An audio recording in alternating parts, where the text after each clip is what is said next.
Howdy folks, Doc here with Last Best Tool, and I've got a quick unboxing here, kind of an opening. This is from Vamplier tool, and what I did is I was working with a few summer projects that were coming up, and I was thinking there are two tools that I'd really like to get from Vamplier, and just before I bought them I thought I'd give Vamplier an option if I could get some to try out. And they were kind enough to send me some, so I assume that's what's in here. So let me go ahead and open this. And I think, how about I open it with my F-Dick German knife that I did a little sharpening on. Feels like I can probably slide it right through there. That looks good. Put that away. And see what we've got. Well, first of all, I wasn't expecting this. Vamplier Tools Rust Remover.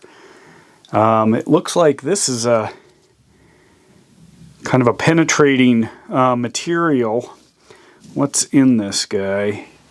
Need to get a magnifying glass to read the small print here. Alrighty. So how do you use it? Interesting. I'll try this out. It says the solution penetrates smallest of gaps to reach the threads, instantly reacts with rust, turning it purple and breaking it down. Use it with the Vamplier hand tools. Excellent. Looks like a good use thing. Okay, it's got ammonium thioglycolate. I've heard of that. I think that's what they use in the chemical that's used in making perms. Like with your hair, permanence. Anyway, I'll give that a shot. That's kind of nice. Thank you. Let's see what else we got in here. Cool. All right. So we have got, number one, the Super Combo Scissors. I'll explain why I wanted those. And number two is the Vamplier's screw extraction needle nose pliers. I'll go ahead and start with these. Staple in here somewhere. Up at the top. I'll just pop it open down here. Now, I have two other Vamplier pliers here, plus my locking Vampliers. And what I realized is I needed something bigger than this, but smaller than this. And it turns out Vamplier makes this one, which is exactly what I needed. I have been working with, a lot more, as the summer comes, a lot more sporting goods that involve screws, which are primarily bikes of various vintages, and I have found these guys, these two Vampliers, just incredibly important to be able to safely, in fact you can, when things are stuck in too tight, what I've realized is I can actually extract the screws, especially alloy ones, very carefully with these when the actual fastener head is not strong enough for how tightly it's wedged in. So I'm not using them always on stripped out screws. I may be loosening or removing the screw or the fastener, the bolt, with these because the fastener head is not strong enough, or the tiny little driver I'm using, the little Torx or the little hex, I'm worried I might strip it out, and so I just break it free.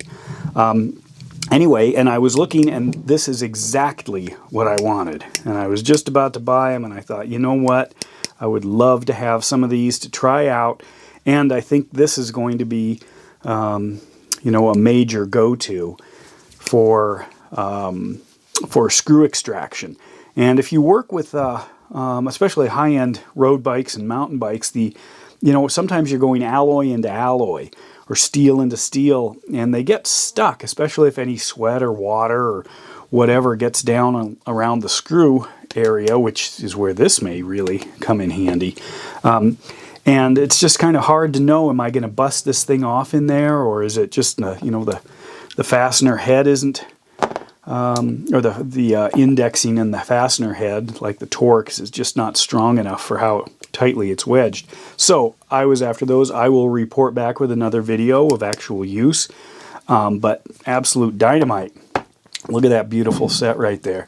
The next were these scissors, and I'd looked at these for quite a while. I kind of really appreciate scissors, and I have a handful of other ones, but I'm not quite apparently settled on them because I keep looking. And what I wanted, you might notice these are kind of on the small side, and a lot of people say, oh, they're too small. Well, they're too small for doing giant things.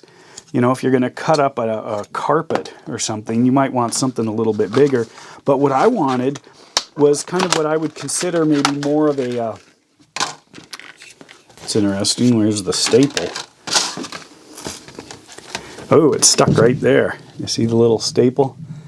Looks like it didn't quite... I guess it did. Must have pulled out. But anyway, what I wanted was a high-quality, strong, multi-function scissor in a smaller package. Often I'm going to something like this or these electrical snips, and these I'm not as thrilled with the more I use them. This one has been kind of one of my go-tos, but it's definitely not designed, you know, as a utility shear. This is designed as an electrical snip. And when I was looking at this, I thought, you know, I get what people say. Now look at the size of that. I have a hand, you know, a large, extra large hand here. Can completely cover those scissors. You know, and for reference, you know, here's a pair of linemen's. You know, I can grab, you know, that I've got almost, look at the reach there, of how far I can grab something. So yes, my hands are large. Do I have a problem with these? No. And you can use them, you know, oftentimes when you're using snips, this is where the palm of your hand goes up into this pocket. It's kind of an old school design. But if you're trying to, you know, cut through carpet or, you know, strip the bark off a tree or something, yeah, there's probably better choices. But what I wanted was more of a shop size for the kind of work I do, utility shear in a more reasonable package. You know, these have always been kind of my go-tos, but they're just like a large pair of scissors. I use them for all kinds of things, but I wanted something with a little bit more function, a little bit more precision, and probably definitely better steel. So I'm looking forward to using these. You know, it's so you can do kind of the precise work. Or if I was cutting out something,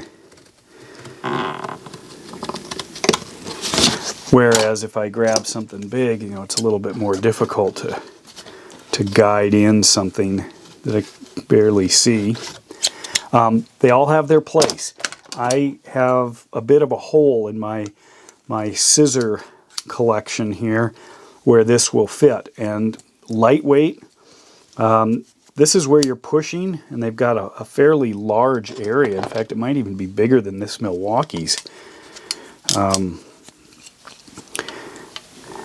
The width of that, it's kind of interesting. Got to play more with the size. A little texture. It is a harder handle. I'll measure how much of the metal goes down, but I'm guessing if it doesn't go all... might be where it ends, right in here. Looks a little thin.